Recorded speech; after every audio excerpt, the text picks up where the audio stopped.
If only it were that easy to traffic an economy that seems to be heading nowhere but south. At least that's what the President of the United States would have people believe. The situation we face could not be more serious. We have inherited an economic crisis as deep and as dire as any since the Great Depression. Harsh words from Barack Obama, but are things really all that bad?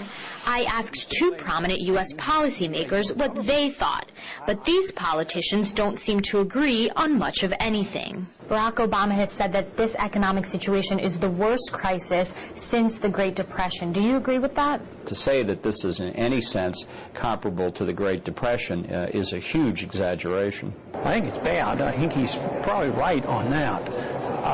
But I don't think he has the full understanding of why it's that bad.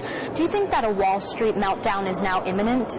Well, I think it's melted down pretty well already. The melting down will continue, and it's going to be endless unless we change our ways. We can expect this problem to last not for a year or two, but for a decade or two. I don't think that's at all likely. I think what is likely to happen is that as the U.S.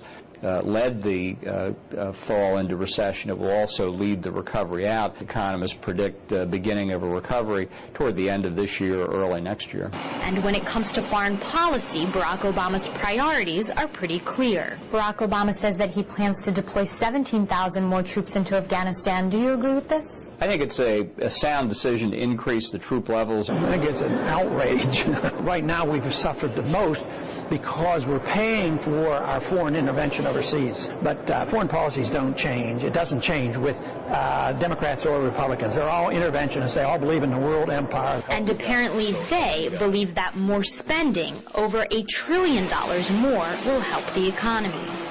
Economists from across the spectrum have warned that if we don't act immediately, millions of more jobs will be lost.